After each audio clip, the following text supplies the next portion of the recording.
안녕하세요. 시대를 깨우는 종말한 전무TV의 윤우순 목사입니다. 트럼프에 대한 오해들, 오늘은 그런 제목으로 같이 살펴보겠습니다. 저는 도널드 트럼프가 다니엘서에서 말하는 작은 뿔나라의 통치자이고 요한계시록에서 말하는 바다에서 올라오는 짐승, 곧 적그리스도라고 누차 말씀드렸고 또 그렇게 하고 있습니다. 그런데 어떤 분들은 이런 저의 주장에 대해서 다음과 같은 이유들을 들어서 부정적인 의견을 제시하고 있습니다. 그래서 오늘은 이 부분에 대해서 바로잡는 시간을 갖고자 합니다. 트럼프의 오해들 7가지로 말씀드리겠습니다. 첫째는 트럼프는 히틀러같이 막강하지 못하다. 그래서 적그리스도가 아니다 라고 합니다. 그러나 그것은 오해에서 비롯된 것입니다. 적그리스도에게 주어진 본격적인 시간은 42달입니다. 계시록 13장 5절 또 짐승의 큰 말과 참는된 말하는 입을 받고 또 42달 일할 권세를 받으니라. 이때 사단의 무적행에서 나와서 적그리스도에게 들어감으로써 본격적으로 그의 시간이 시작됩니다. 그렇다고 전 3년 반에는 아무것도 하지 않는가? 그렇지 않습니다. 그는 많은 나라의 지도자들과 7년간의 평화 협정을 맺게 됩니다. 협정이 맺어짐으로써 7년 환난이 시작되는데 여기에는 7년이라는 시간이 부여되고 적그리스도는 전 3년 반 때도 미국 대통령으로서뿐만 아니라 후 3년 만인 자기의 때를 위해서 성경이 예언된 수순을 밟아가게 될 것입니다. 그것이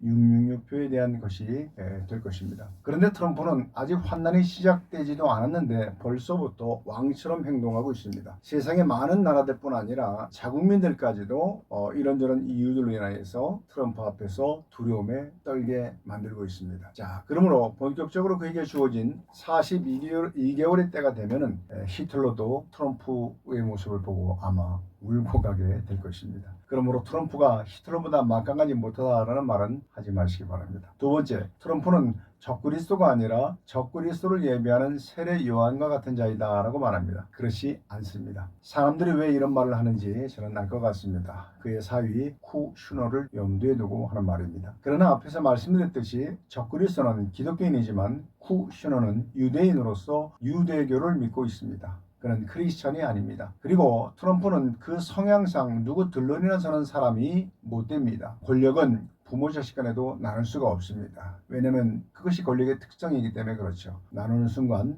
권력 행사를 할 수 없기 때문입니다. 또한 예수님의 그 오심을 예비하는 세례 요한에 대한 예언은 있어도 적그리스도를 예배하는 사람이 있다는 말씀은 없습니다. 다만 그가 나타나기 전에 배교의 역사가 있고 거짓 선자의 출현이 예언돼 있을 뿐입니다. 셋째, 트럼프는 세상의 환대를 받지 못하기 때문에 적그리스도가 아니다라고 합니다. 과연 그럴까요? 성경 어디에서도 적그리스도가 모든 사람들로부터 환대를 받는다는 말씀은 없습니다. 다만 그가 광명의 천사로 나온다고 했을 뿐입니다. 따라서 트럼프는 미국의 대부분의 복음주의 교회들과 트럼프 지지자들을 상징하는 마가와 그리고 한국의 구국교회들 그리고 이스라엘로부터는 큰 환대를 받고 있습니다. 그 외에 세계에서 일반적이지 않은 사람들로부터 환대를 받습니다. 그렇다고 적그리스도가 세상의 모든 사람들로부터 환대를 받을 필요는 없습니다. 왜냐하면 대통령이 모든 국민으로부터 환대를 받아서 대통령이 되는 것이 아니듯 적그리스도 또한 세상의 모든 국가나 사람들로부터 환대를 받아서 적그리스도가 되는 것이 아니기 때문입니다. 그러므로 그렇게 생각하는 것 자체가 오히려 비성경적입니다. 환대는 그를 추종하는 자들에게서나 받으면 되는 것입니다. 그리고 광명의 천사의 모습으로 나온다는 것은 그들의 거짓됨을 말하는 것이지 그가 모든 사람으로부터 환대를 받는다는 의미는 아닙니다. 적그리스도의 본질이 악하다는 것을 우리는 잊어서는 안 됩니다. 일반적인 사람들이 그래서 그를 좋아하지 않는 것은 당연한 것입니다. 광명의 천사로 가장하지만 그의 하는 짓이 악하기 때문입니다. 누가 봐도 악함이 드러나는 것입니다. 넷째로 트럼프는 악과 싸우는 정의로운 사람이기 때문에 적그리스도가 아니다 라고 합니다. 그렇지 않습니다. 어떤 분들은 트럼프가 딥스테이트나 그림자 정부와 싸우고 있는데 어떻게 그런 트럼프가 적그리스도가 될 수 있겠는가 라고 합니다. 그러나 실제로 보면 트럼프는 자신을 반대하는 자들과 싸움을 하고 있는 것 뿐입니다. 실제로는 트럼프는 자신의 정책에 반대하거나 또 비판적인 관료, 정보기관, 또 언론, 정치 세력을 모두 딥스테이트라고 지칭하고 이들을 자신을 방해하는 그림자 정부로 묘사했던 일이 있습니다. 이때부터 딥스테이트란 말이 널리 알려지게 된 것입니다. 이처럼 트럼프는 자신을 반대하는 사람들과의 싸움을 하고 있는 것일 뿐 악과의 싸움을 하는 것이 아니라는 것입니다. 그러므로 성도들은 트럼프를 마치 지구를 지키는 정의로운 슈퍼맨 보듯 해서는 안 됩니다. 다음의 발언은 트럼프 대통령이 플로리다 마로라고에 있는 자신의 저택에서 열린 행사에서 약 500명의 게이 공화당원들 앞에서 한 연설 내용인데요. 우리는 당신을 위해 싸우고 있습니다. 우리는 게이 커뮤니티를 위해 싸우고 있습니다. 그렇게 말을 했습니다. 그러면서 트럼프가 동성애자들의 깃발을 들고 있는 모습이 여러분 썸네일 보셨죠? 그렇게 나와 있습니다. 그런가 하면 이번에는 기독교인들을 의식해서 트럼프는 국가 초청 기도회에서 하나님 없으면 미국도 없다라는 말을 하기도 했는데요. 트럼프가 그때 자신의 필요에 따라서 종종 연설을 든 대상자에게 영합하는 모습을 보여주고 있는 것입니다. 이 외에도 트럼프는 구체적으로 다 말씀드릴 수 없습니다. 많은 일들로 인해서 국내외적으로 많은 사람들에게 비난을 받고 있습니다. 과연 이런 트럼프가 정의로운 사람이라고 말할 수 있을까요? 다섯째로 트럼프는 예수님의 이름을 높이고 있기 때문에 적그리스도일 수 없다라고 합니다. 과연 그럴까요? 야고보서 2장 19절 내가 하나님은 한 분이신 줄을 믿느냐? 잘하는도다. 귀신들도 믿고 떠느니라 했고 사도행전 16장 17절부터 18절에서는 귀신이 사도 바울을 향해서 이렇게 말합니다. 크게 소리질러 가로되 이 사람들은 지극히 높은 하나님의 종으로서 구원의 길을 너희에게 전하는 자라. 그렇게 했습니다. 이 다섯 번째 논리대로 친다면 빌립보의 귀신 들린 여인도 양상은 좀 다르지만 결국 하나님의 이름을 높이고 있는 것이 됩니다. 그렇습니다. 사단의 전략은요, 단순히 거짓말이 아니라 진리처럼 보이는 위장된 메시지를 통해서 사람들을 속이고 있는 것입니다. 그래서 다 거짓만 쏟아 놓으면 쉽게 눈치채니까는 간혹 거기에 한두 가지 진실을 섞기도 한다는 것입니다. 그래서 혹자는 다음과 같은 말을 했습니다. 99가지의 거짓과 한 개의 적합한 배합이 100%의 거짓보다 더 큰 효과를 낸다. 매우 공감이 되는 말입니다. 그래서 이러한 영적 전쟁에서 성도들이 속지 않으려면 영적 분별력을 갖추는 것이 매우 중요합니다. 여섯째로 트럼프는 나이가 많아서 적그리스도가 되기 어렵다는 것입니다. 그러나 그렇지 않은 것은 그는 역대 미국 대통령들 그 누구도 하지 못했던 일들을 지금 하고 있습니다. 세계를 상대로 막대한 관세 정책과 또 불법 이민자 추방, 노숙자와의 전쟁, 워싱턴 DC 비상사태 선포 등 젊은 대통령들 그 누구도 감히 생각하지 못했던 일들을 트럼프는 하고 있습니다. 젊은 대통령들보다 무섭습니다. 사람들 머릿속에는 적그리스도의 나이가 예수님과 같거나 비슷해야 한다는 잘못된 선입관이 들어있습니다. 그러나 여기에는 함정이 있습니다. 이스라엘 사람들은 정작 예수님은 쳐주지도 않는데 무엇을 기준으로 적그리스도의 나이가 예수님과 같거나 비슷해야 하는 것입니까? 그 기준이 뭐죠? 오히려 성경상의 적그리스도의 모습 속에 옹고집스러움이 있음을 볼 때 이러한 모습은 젊은 사람에게서 목격되기보다는 나이 든 사람에게서 흔히 볼 수 있는 모습입니다. 트럼프는 남의 말 안 듣기로 아주 유명한 사람입니다. 또한 그는 젊은 대통령 그 누구도 하지 못했던 일, 세계를 관세 등으로 큰 두려움으로 몰아넣는 기이한 현상을 만들어내고 있는데 이는 적그리스도의 기함과 일치합니다. 따라서 나이는 아무 문제가 되지 않습니다. 마지막 7번째, 자신들이 받은 계시에 의하면 트럼프는 적그리스도가 아니라는 것입니다. 과연 그럴까요? 지금 이 시대는 개인의 계시가 하나님의 말씀을 대체하고 있는 아주 심각한 시대입니다. 이것은 큰 문제입니다. 왜냐하면 환난 때가 되면 진리의 말씀을 듣기가 엄청 힘든 때가 됩니다. 아모스 8장 11절부터 13절 주 여호와께서 가라사대 보라 날이 이르리니 내가 기근을 땅에 보내리니 양식이 없어 주림이 아니며 물이 없어 가람이 아니요 여호와의 말씀을 듣지 못한 기갈이라.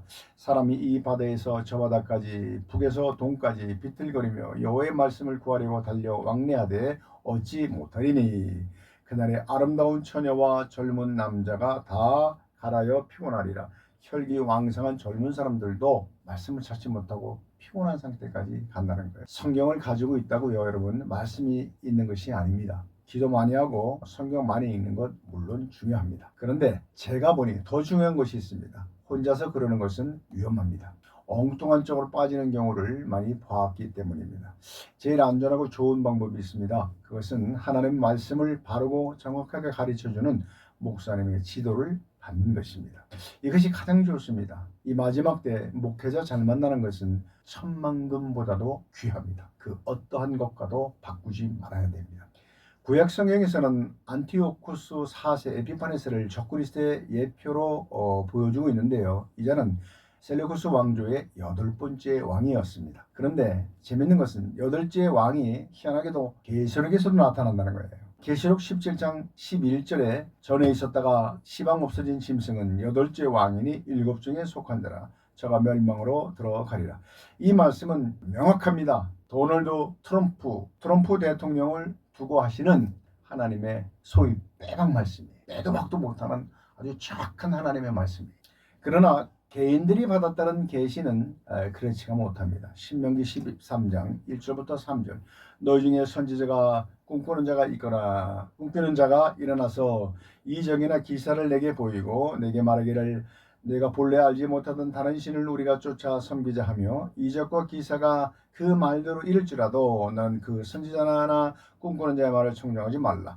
이는 너희 하나님께서 너희가 마음을 다하고 성품을 다하여 너희 하나님 여호와를 사랑하는 여부를 알려하사 너희를 시험하심이라. 굉장히 중요한 말씀인데요. 하나님께서는 때로는 우리가 얼마만큼 말씀이 섭나를 테스트해 보시기 위해서 아닌 것을 살짝 뿌려놓기도 하신다는 것을 우리가 그렇게 이해할 수 있습니다. 하나님이 허락하신다는 거예요. 그렇게 이 말씀은 누가 기적을 보여줘도 대단한 것을 보여줘도 그가 하는 말이 하나님의 말씀과 다르면은 따르지 말라는 것입니다. 제가 한 예를 들게요. 백신이 666표다라고 하는 어떤 의사가 나와갖고 그런 소리를 하다가도 그것이 하나님의 말씀에 안 맞는 거거든요.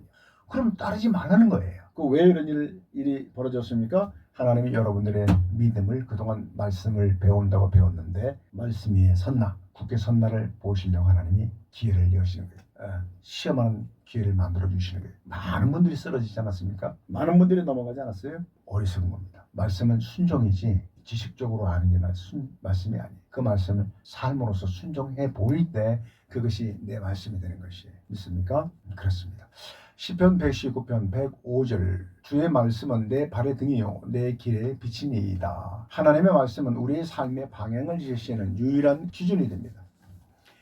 베드로후서 1장 19절로 21절 또 우리에게 더 확실한 예언이 있어 어두운 데를 비추는 등불과 같으니 예언은 언제든지 사람의 뜻으로 된 것이 아니요 그렇게 말했습니다. 그렇습니다. 성경은 성령의 감동으로 기록된 말씀이기에 개인의 계시보다 더 확실한 예언이 되고 우리가 마땅히 따라야 할 하나님의 말씀이 되는 것입니다. 개인의 계시는 주관적이고 해석에 따라서 달라질 수 있지만 성경은 시대를 초월한 객관적 기준이며 모든 계시와 경험은 반드시 성경의 조명 아래서 검증을 받아야 하는 것입니다. 갈라디아서 1장 8절 우리나 혹은 하늘로부터 온 천사라도 우리가 너희에게 전한 복음 외에 다른 복음을 전하면 저주를 받을지어다. 변질된 복음이나 새로운 계시를 주장하는 자들에 대한 강력한 경고의 말씀입니다.